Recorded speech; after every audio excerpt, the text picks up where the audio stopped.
ഗ്രാമപഞ്ചായത്തിലാണ് സമാഹരിക്കാൻ കഴിയുന്നതിന്റെ ഇരട്ടി വോട്ടുകൾ സമാഹരിച്ച ചരിത്രമുള്ള ഇടങ്ങളിൽ നിന്ന് വോട്ട് കൊയ്ത് തുടങ്ങിയിരിക്കുന്നു രാഹുൽ മാങ്കൂട്ടത്തിൽ എന്നുള്ളതാണ് നമുക്ക് മനസ്സിലാക്കാൻ കഴിയുന്നത്. 1423 വോട്ടുകളായി ലീഡ് നില മെച്ചപ്പെടുത്തിയിരിക്കുന്ന കാഴ്ച കൂടി കാണാൻ കഴിയുന്നുണ്ട്. ബിജെപിക്ക് വലിയ വില കൊടുക്കേണ്ടി വരുന്നു. കയ്യിൽ ഒരു തവണ ജനം വെച്ചുകൊടുത്ത വോട്ട് ചോർന്നു പോയിട്ടുണ്ടെങ്കിൽ അത് എന്തുകൊണ്ട്, ആരു കാരണം എന്ന ചോദ്യത്തിന് ഉത്തരം പറയേണ്ടി വരും. ഏറ്റവും കുറഞ്ഞത് കേന്ദ്ര നേതൃത്വത്തോടെങ്കിലും. ഇപ്പോൾ തന്നെ രാഹുലിന്റെ ലീഡ് കുതിച്ചു കയറും. നോക്കിക്കോളൂ, ഈ റൗണ്ട് കഴിയുമ്പോൾ രാഹുലിന്റെ ലീഡ് കൂടാൻ പോവുകയാണ്. പഞ്ചായത്തിലെ ബൂത്തുകളിലെ വോട്ട് കൂടി എണ്ണുന്നുണ്ട്. മാത്രമല്ല, ഈ പാലക്കാട് നഗരസഭയിൽ BJP വലിയ ശക്തി എന്ന് പറയുമ്പോഴും വിരലിലെണ്ണാവുന്ന വോട്ട് മാത്രം കിട്ടുന്ന ബൂത്തുകളും പാലക്കാട് നഗരസഭയിൽ BJPക്ക് ഉണ്ട്. അത്തരം ബൂത്തുകളിൽ ഇപ്പോൾ ഉദാഹരണം ഞാൻ പറയാം, 1-2 ബൂത്തുകളുടെ കാര്യം മാത്രം.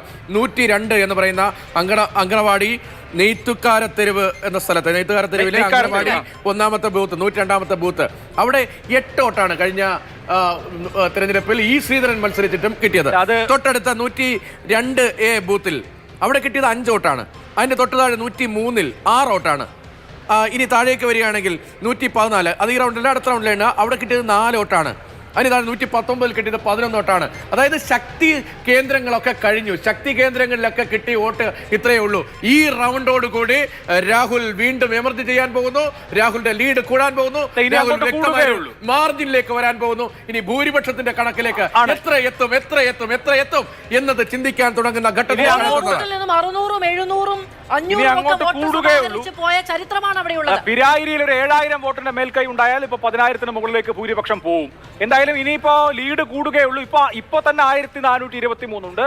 എന്തായാലും 6000-ന് മുകളിലുള്ള ഭൂരിപക്ഷം രാഹുലിന് ഉണ്ടാവും എന്നുള്ളത് ഉറപ്പാണ്. അത് 10,000-ന് മുകളിലേക്ക് പോകുമോ അതോ പഞ്ചായത്തുകളിൽ ശക്തമായ മത്സരം നടക്കുമോ, ഇത് മാത്രമേ നമുക്കിനി അറിയാനുള്ളൂ. ഇപ്പൊ എണ്ണുന്നത് യാക്കര, നെയ്ക്കാരത്തെരുവ്, ബിഗ് ബസാർ മേഖലകളിലാണ്. അവിടെ അത് BJP ശക്തി കേന്ദ്രമല്ല. ഈ പറഞ്ഞ മുനിസിപ്പാലിറ്റിയിൽ BJPക്ക് ഏറ്റവും കുറവ് വോട്ടുള്ള മേഖലയാണ് ഇപ്പൊ എണ്ണിക്കൊണ്ടിരിക്കുന്നത്. അപ്പോഴാണ് 1423 വോട്ടിന്റെ ലീഡ് രാഹുൽ മാങ്കൂട്ടത്തിനുള്ളത്. ഇനി അടുത്ത ലെഗിൽ പിരായിരി പഞ്ചായത്തിലേക്കാണ് നേരെ കടക്കുന്നത്. അതോടുകൂടി ഈ 1423 എന്നുള്ളത് 2000-ലേക്കും 3000-ലേക്കും കടക്കും. എങ്ങനെ പോയാലും അത് 7000-ന് മുകളിലാകും അവസാനിക്കുക. അത് എത്രമാത്രം 10-12 റേഞ്ചിലേക്ക് പോകാം. പഞ്ചായത്തുകളിൽ വലിയ മുന്നേറ്റം ഉണ്ടെങ്കിൽ രാഹുൽ മാങ്കൂട്ടം 10-12 റേഞ്ചിലേക്ക് പോകാം. ഇപ്പോൾ അഭിലാഷ് 6460 ഇതായിരുന്നു പിരായിരിയിലെ കഴിഞ്ഞ നിയമസഭാ തെരഞ്ഞെടുപ്പിലെ ഷാഫിയുടെ ഭൂരിപക്ഷം ലീഡ്. 6460, 6460 എന്നത് പഴങ്കഥയാകും. അതിനപ്പുറത്തേക്ക് പോകാനുള്ള സാധ്യതയാണ്. ഇപ്പോൾ പാലക്കാട് നഗരസഭയിൽ ട്രെൻഡ് ഇതാണെങ്കിൽ ഒരു 10,000 വരെ പിരായിരിയിൽ ലീഡ് ചെയ്യാനുള്ള സാഹചര്യമൊക്കെ ഉണ്ട്. അക്കാര്യത്തിലൊന്നും സംശയം വേണ്ട. BJP വല്ലാതെ പിന്നോട്ട് പോയാൽ ആ വോട്ട് UDF-ലേക്കാണ് വരുന്നതെങ്കിൽ, സരിനല്ല പോകുന്നതെങ്കിൽ ഒരു 8000 വരെയെങ്കിലും ഒരു പക്ഷേ എത്തിയേക്കാം. 6420 എന്ന വോട്ട്, 6460 എന്ന വോട്ട്.